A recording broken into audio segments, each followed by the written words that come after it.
പ്രമേഹം എന്ന് പറയുന്ന രോഗം ഇന്ന് ഒരു സർവ്വവ്യാപി പോലെയാണ്. ഒരു വീട്ടിലെങ്കിലും ഒരാളെങ്കിലും ഇന്ന് പ്രമേഹ രോഗിയാണ്. അത്രയും അധികം പ്രമേഹ രോഗികൾ നമ്മുടെ നാട്ടിലുണ്ട്. നമ്മളിത് ആദ്യ സമയത്തൊന്നും തിരിച്ചറിയാതെ പോകുന്നതുകൊണ്ടാണ് ഈ രോഗികളുടെ എണ്ണം ഇങ്ങനെ കൂടിക്കൊണ്ടേയിരിക്കുന്നത്. അപ്പോൾ നമുക്ക് ഈ പ്രമേഹം തുടക്കത്തിൽ തന്നെ എന്തൊക്കെ ലക്ഷണങ്ങളാണ് ശരീരത്തിൽ കാണിക്കുന്നത്, നമുക്ക് എങ്ങനെ തിരിച്ചറിയാം എന്നൊക്കെ ഈ വീഡിയോയിലൂടെ നോക്കാം. ഞാൻ ഡോക്ടർ പ്രിയ, ക്യുവണ്ടി ഹെൽത്ത് കെയറിലെ ഹോമിയോപ്പതിക് ഫിസിഷ്യനാണ്. അപ്പോൾ എന്താണ് പ്രമേഹം എന്ന് നോക്കാം. പ്രമേഹം എന്ന് പറഞ്ഞു കഴിഞ്ഞാൽ നമ്മുടെ രക്തത്തിൽ ഗ്ലൂക്കോസിൻ്റെ അളവ് കൂടുതലായി നിൽക്കുന്ന അവസ്ഥയാണ് നമ്മൾ പ്രമേഹം എന്ന് പറയുന്നത്. അപ്പം നമ്മൾ കഴിക്കുന്ന ഊർജ്ജം അല്ലെങ്കിൽ നമ്മൾ കഴിക്കുന്ന ഭക്ഷണത്തിൽ നിന്ന് ഊർജ്ജം അത് ഗ്ലൂക്കോസിൻ്റെ ഫോമിലാണ് നമ്മുടെ ശരീരത്തിലൂടെ സഞ്ചരിക്കുന്നത്. അപ്പം ഈ ഒരു ഗ്ലൂക്കോസിൻ്റെ ലെവല് നമ്മുടെ രക്തത്തിൽ കൂടുമ്പോൾ അത് പ്രമേഹമാവുന്നു.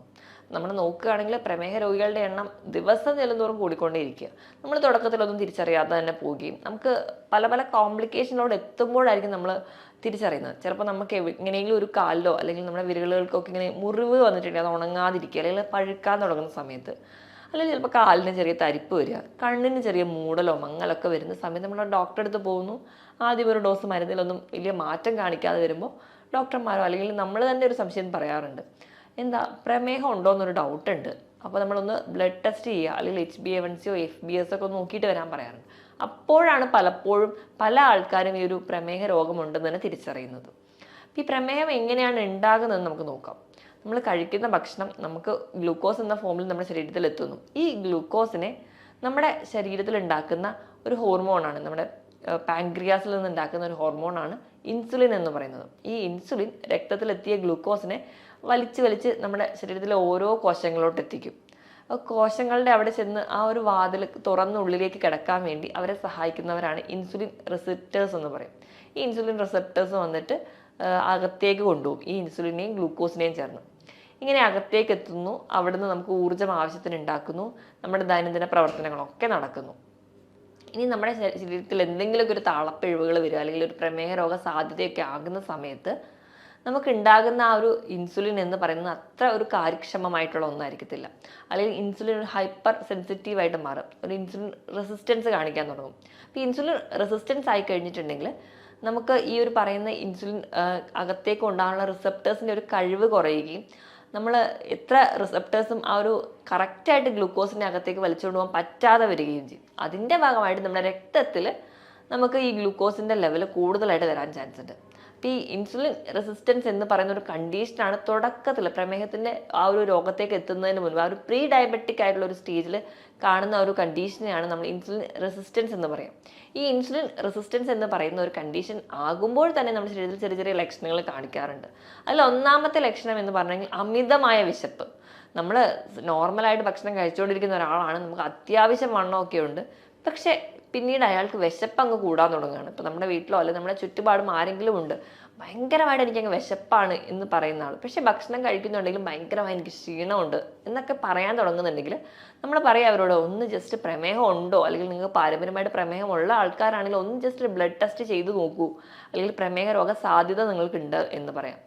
അപ്പം ഇങ്ങനെയൊരു ലക്ഷണമാണ് ആദ്യം നമുക്ക് കാണാൻ പറ്റുക. ഇനി ഇതിനോടൊപ്പം തന്നെ നമുക്ക് ഈ വിരലുകളുടെ മടക്കുകളിൽ, കഴുത്തിൻ്റെ പുറകു ഭാഗത്ത് ഈ മടക്കുകളിലാണ് കൂടുതലായിട്ട് ഒരു കറുത്ത നിറമാകുക. നമ്മൾ അക്കാന്തോസിസ് നൈഗ്രിക്കൻസ് എന്നാണ് പറയുക. ഇപ്പം ഒരു ഇൻസുലിൻ റെസിസ്റ്റൻസ് ഉണ്ടാകുന്ന ഒരു ടൈമിൽ കാണുന്ന ഒരു ലക്ഷണമാണിത്. ഇതേ ലക്ഷണം നമുക്ക് PCODയുടെ കേസിലും കാണാൻ പറ്റും. കാരണം അവിടെയും നമ്മുടെ ശരീരത്തിൽ ഇൻസുലിൻ റെസിസ്റ്റൻസ് ആണ് ഉണ്ടാവുക. PCOD ഉള്ള പെൺകുട്ടികൾക്ക് നോക്കിക്കഴിഞ്ഞാൽ അവരുടെ കഴുത്തിൻ്റെ ബാക്കിൽ ഒരു കറുത്ത നിറം, അതേപോലെ വിരലുകളുടെ മടക്കുകളിൽ ഒരു ബ്ലാക്ക് ഡിസ്കളറേഷൻ ഉണ്ടെങ്കിൽ അവിടെയും ഇൻസുലിൻ റെസിസ്റ്റൻസ് ഉണ്ടെന്നാണ് അർത്ഥം. അപ്പം അതും ഒരു ലക്ഷണമാണ്. ഇനി നമ്മൾ രക്തത്തിൽ നമ്മുടെ ഗ്ലൂക്കോസിൻ്റെ ലെവൽ അങ്ങ് കൂടി, അതായത് ഡയബറ്റീസിൻ്റെ തുടക്കത്തിലേക്ക് എത്തി, അല്ലെങ്കിൽ ഡയബറ്റിക്കായി, നിങ്ങളൊരു പ്രമേഹ രോഗിയായി, ഇങ്ങനെ ഗ്ലൂക്കോസ് ലെവൽ നമ്മുടെ രക്തത്തിൽ കൂടിക്കഴിഞ്ഞാൽ നമുക്ക് വിശപ്പ് കൂടുന്നതിനോടൊപ്പം തന്നെ ദാഹവും കൂടും. ദാഹം കൂടുമ്പോൾ നമ്മൾ നല്ല രീതിയിൽ വെള്ളം കുടിക്കും. ഇനിയിപ്പോൾ വെള്ളം കുടിക്കുന്നതിനേക്കാളും അധികമായിട്ട് മൂത്രം പോകാൻ തുടങ്ങും. അങ്ങനെ ഇടയ്ക്കിടയ്ക്ക് മൂത്രം ഒഴിക്കണം എന്നുള്ളൊരു തോന്നൽ. അപ്പം നമ്മൾ ഈ ഒരു 3 ടേമാണ് നമ്മൾ ഏറ്റവും അധികമായിട്ട് പറയുക: പോളിഡിപ്സിയ, പോളിഫാജിയ, പോളിയൂറിയ. പോളിഡിപ്സിയ എന്ന് പറയുമ്പോൾ നല്ലപോലെ വെള്ളം കുടിക്കുക, പോളിഫാജിയ എന്ന് പറഞ്ഞാൽ നല്ലപോലെ വിശപ്പ്, പോളിയൂറിയ എന്ന് പറഞ്ഞാൽ അധികമായിട്ട് മൂത്രം ഒഴിക്കാൻ പോവുക. 1 മണിക്കൂറിൽ തന്നെ 2 തവണ കൂടുതൽ മൂത്രം ഒഴിക്കാൻ പോകുന്നുണ്ടെങ്കിൽ നിങ്ങൾക്ക് ഒരു പ്രമേഹ രോഗ സാധ്യതയൊക്കെ ഉണ്ട്. അപ്പോൾ ഈ 3 ലക്ഷണങ്ങൾ ഉണ്ടെങ്കിൽ, ഈ ഒരു 3 ലക്ഷണങ്ങൾ നമ്മൾ കാർഡിനൽ സിംറ്റംസ് ആയിട്ടാണ് പറയുക. ഈ ഒരു 3 ലക്ഷണങ്ങൾ ഉണ്ടെങ്കിൽ നമുക്ക് ഉറപ്പിക്കാം, അല്ലെങ്കിൽ പ്രമേഹ രോഗ സാധ്യത വളരെയധികം കൂടുതലാണ്.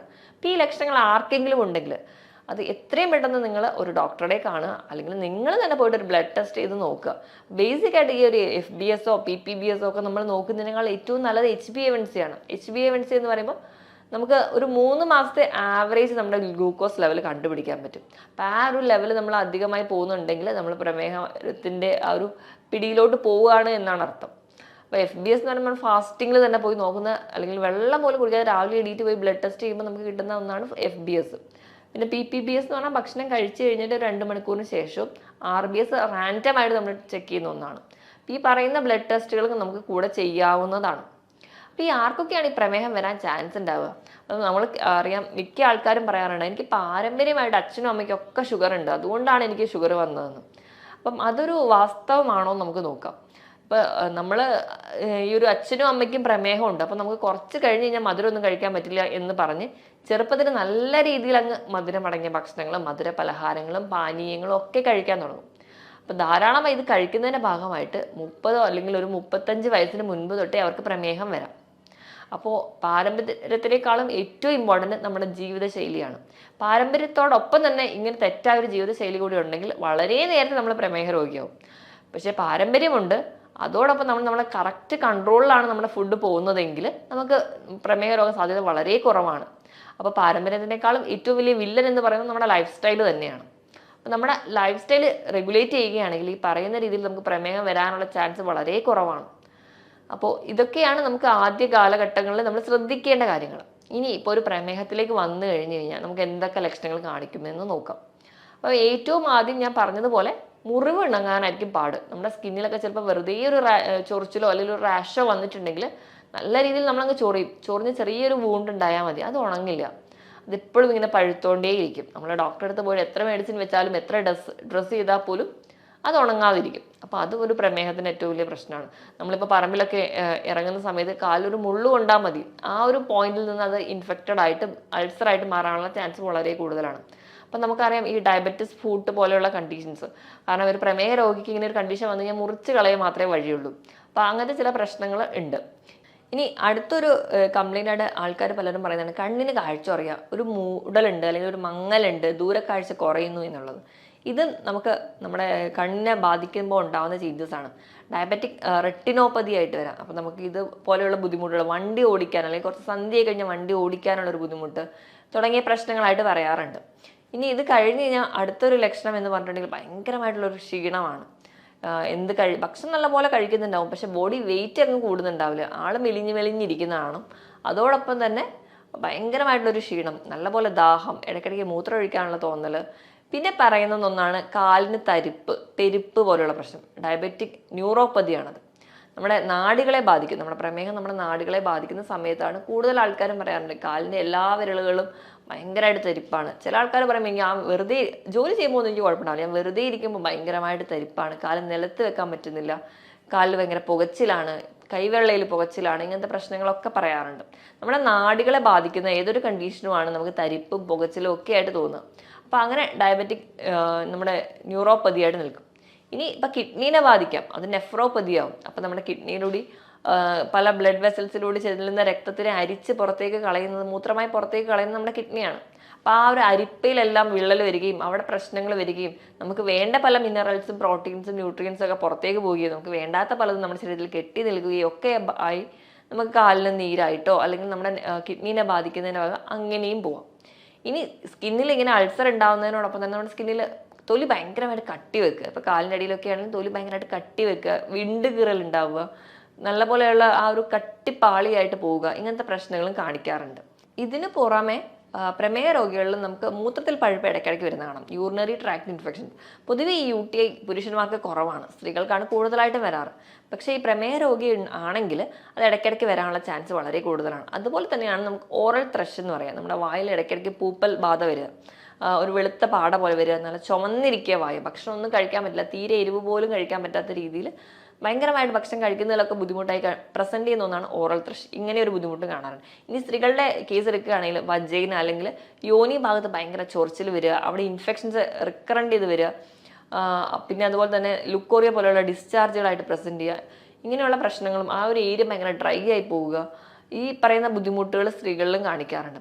ഇനി ഇപ്പൊ സ്കിന്നിൽ ഇതിന് പുറമേ ആയിട്ട് ബ്ലിസ്റ്റേഴ്സ് ആയിട്ട് പ്രസന്റ് ചെയ്യാറുണ്ട്. ചെറിയ ചെറിയ കുമിളകളായിട്ട് നമ്മുടെ കാലിന്റെ എല്ലിന്റെ മുകളിലും ഒക്കെ പ്രസന്റ് ചെയ്യാറുണ്ട്. ആ ഒരു ഏരിയയിലുള്ള സ്കിന്ന് ഭയങ്കരമായിട്ട് കറുത്ത് പോവുക, ഈ കൈകളിലെ മടക്കിലെ പോലെ തന്നെ കാൽ ഭാഗത്തൊക്കെ സ്കിന്ന് ഭയങ്കരമായിട്ട് കറുത്ത നിറത്തിലേക്ക് മാറുക, നല്ല ഫെയർ ആയിട്ടിരുന്ന ഒരാളായിരിക്കും, പെട്ടെന്ന് തന്നെ നമ്മുടെ ആ സ്കിന്നിലെ പിഗ്മെന്റഡ് ആവുക, ഇങ്ങനത്തെയുള്ള ചേഞ്ചസും സ്കിന്നിൽ കാണിക്കാറുണ്ട്. ഇതോടൊപ്പം തന്നെ സ്കിന്നിൽ ചെറിയ ചെറിയ ടാഗായിട്ട് പ്രസന്റ് ചെയ്യാം, കഴുത്തിലും അതുപോലെ തന്നെ കാലിലും കയ്യിലും ഒക്കെ ഭാഗങ്ങളിൽ ചെറിയ ചെറിയ ടാഗായിട്ട് പ്രസന്റ് ചെയ്യാം. കാരണം ഒന്നും കൂടാതെ ചെറിയ റെഡ് റാഷസ് ആയിട്ട് പ്രസന്റ് ചെയ്യുക, ഇങ്ങനത്തെ കുറേ ചേഞ്ചസും ഈ പ്രമേഹ രോഗികളിൽ കാണിക്കുന്ന ലക്ഷണങ്ങളാണ്. അപ്പം ഈ പറഞ്ഞ ലക്ഷണങ്ങളൊക്കെയാണ് കൂടുതലും പ്രമേഹ രോഗികളിൽ കാണാറുള്ളത്. അപ്പം നമ്മൾ ഈ പറഞ്ഞ രീതിയിൽ അല്ലെങ്കിൽ പ്രമേഹം വേണ്ട രീതിയിലൊന്നും നമ്മൾ ശ്രദ്ധിക്കാതെ പോകുമ്പോൾ അത് കോംപ്ലിക്കേഷൻ ഉണ്ടാവുകയും അത് മറ്റ് പല ലക്ഷണങ്ങളോടും കൊണ്ടുപോകാറുണ്ട്. എന്തെങ്കിലും ഈ പറയുന്ന ലക്ഷണങ്ങൾ നമുക്ക് ആർക്കെങ്കിലും ഒക്കെ ഉണ്ടെങ്കിൽ നിങ്ങൾ എത്രയും പെട്ടെന്ന് ഡോക്ടറെ കൺസൾട്ട് ചെയ്ത് കൃത്യമായ ബ്ലഡ് ടെസ്റ്റും നല്ല രീതിയിൽ നമ്മുടെ ഫുഡ് കൺട്രോളും ഉണ്ടെങ്കിൽ നമുക്ക് ആദ്യത്തെ ഒരു സ്റ്റേജിലൊക്കെയാണ് നമുക്കത് ഭക്ഷണ നിയന്ത്രണത്തിലൂടെ തന്നെ നമുക്ക് കൊണ്ടുപോകാൻ പറ്റും. ഇനിയിപ്പോൾ ഭക്ഷണം നിയന്ത്രിക്കുന്ന സമയത്ത് നമ്മൾ അന്നജത്തിൻ്റെ അളവ് നല്ലപോലെ കുറയ്ക്കുക, നമ്മൾ കുറച്ചുകൂടെ പ്രോട്ടീൻ്റെ അളവ് കൂടുക, ധാരാളമായിട്ട് പഴവർഗ്ഗങ്ങളും പച്ചക്കറികളും കഴിക്കുക. ഇനി ഇതോടൊപ്പം തന്നെ ഒരു ഇൻ്റർമീഡിയറ്റ് ഫാസ്റ്റിംഗ് കൂടി ഉണ്ടെങ്കിൽ നമുക്ക് പ്രമേയം ഈസി ആയിട്ട് കൺട്രോൾ ചെയ്യാൻ പറ്റും. വൈകുന്നേരത്തെ ഡിന്നർ നേരത്തെ കഴിക്കുക, പിറ്റേ ദിവസം ബ്രേക്ക്ഫാസ്റ്റ് കുറച്ച് ലേറ്റ് ആയാലും കുഴപ്പമില്ല, ഒരു 14 മണിക്കൂറെങ്കിലും ഇതിനിടയിൽ ഒരു ഗ്യാപ്പ് ഉണ്ടെങ്കിൽ ഒരു ഇൻ്റർമീഡിയറ്റ് ഫാസ്റ്റിംഗ് ആവും. അതുവഴി നമുക്ക് കുറച്ചും കൂടി ആ ഒരു ഡയറ്റ് കൂടി എടുക്കുകയാണെങ്കിൽ നമുക്ക് ഈസി ആയിട്ട് നമ്മുടെ ഡയബറ്റീസ് കൺട്രോൾ ചെയ്യാൻ പറ്റുന്ന ഒരു കണ്ടീഷനാണ്.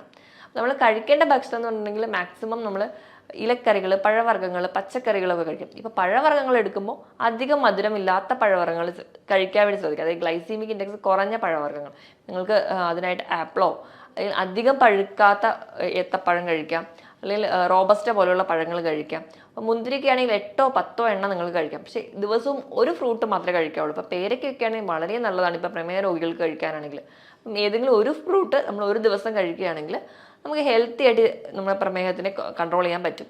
മാക്സിമം നിങ്ങൾ വെള്ള അരി ഉപയോഗിക്കുന്നവരാണെങ്കിൽ അത്, അല്ലെങ്കിൽ പോളിഷ്ഡ് ആയിട്ടുള്ള മൈദയോ അല്ലെങ്കിൽ എന്ത് ആയിക്കോട്ടെ അത് ഉപയോഗിക്കുന്നവരാണെങ്കിൽ അത് കഴിവതും കുറയ്ക്കും. അപ്പം ഇനി പ്രമേഹത്തിനെ നിയന്ത്രിക്കാൻ വേണ്ടി മിക്ക ആൾക്കാരും ഡിപ്പെൻഡ് ചെയ്യുന്ന ഒന്നാണ് ഓട്സ് എന്ന് പറയുന്നത്. നമ്മൾ ഓട്സ് എടുക്കുമ്പോൾ നമ്മൾ ശ്രദ്ധിക്കേണ്ടത് പോളിഷ്ഡ് ഓട്സ് ഒഴിവാക്കുക, പകരം ഹോൾ ഗ്രെയിൻ ആയിട്ടുള്ള കുറച്ച് കട്ടിയോട് കൂടിയായിട്ടുള്ള ഒരു ഓട്സ് ഉണ്ടാവും.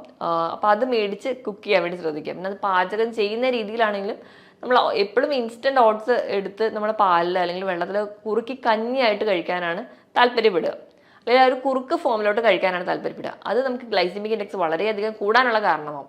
അപ്പോൾ അതിന് പകരമായിട്ട് നിങ്ങൾ മാക്സിമം ഉപ്പുമാവ് അല്ലെങ്കിൽ പുട്ട്, ഇത് രണ്ടും ഗ്ലൈസിമിക് ഇൻഡെക്സ് പൊതുവേ ഓട്സിൽ കുറഞ്ഞതാണ്. അപ്പം ഇത് രണ്ടും കുക്ക് ചെയ്ത് കഴിക്കാൻ വേണ്ടി ശ്രദ്ധിക്കും. ഇപ്പോൾ പച്ചക്കറി ധാരാളം ഇട്ടിട്ട് നിങ്ങൾക്ക് ഉപ്പുമാവ് കഴിക്കുകയാണെങ്കിൽ നമ്മൾ ഹെൽത്തി ആയിട്ട് ഇരിക്കാനും പറ്റും, ഗ്ലൈസിമിക് ഇൻഡെക്സ് വളരെ കുറവായിരിക്കും. അപ്പോൾ അങ്ങനെയുള്ള ഹെൽത്തി ആയിട്ടുള്ള ഫുഡുകൾ ഡിപ്പെൻഡ് ചെയ്യാൻ വേണ്ടി നോക്കുക. അപ്പോൾ വൈകുന്നേരത്തെ ഒരു ഡിന്നർ എന്ന് പറഞ്ഞാൽ നിങ്ങൾ സാലഡിലൂടെ മാത്രം ഒതുക്കുക.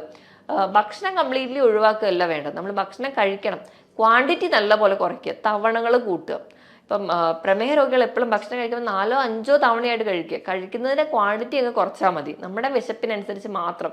വളരെ കുറഞ്ഞ രീതിയിൽ ഭക്ഷണത്തിൻ്റെ അളവ് കുറയ്ക്കുക, ക്വാളിറ്റി നല്ല രീതിയിൽ കൂട്ടാനും ശ്രദ്ധിക്കുക. അതായത് നല്ല രീതിയിൽ പച്ചക്കറികളോ അല്ലെങ്കിൽ ഞാൻ പറഞ്ഞ രീതിയിൽ ഹെൽത്തി ആയിട്ടുള്ള ഭക്ഷണം.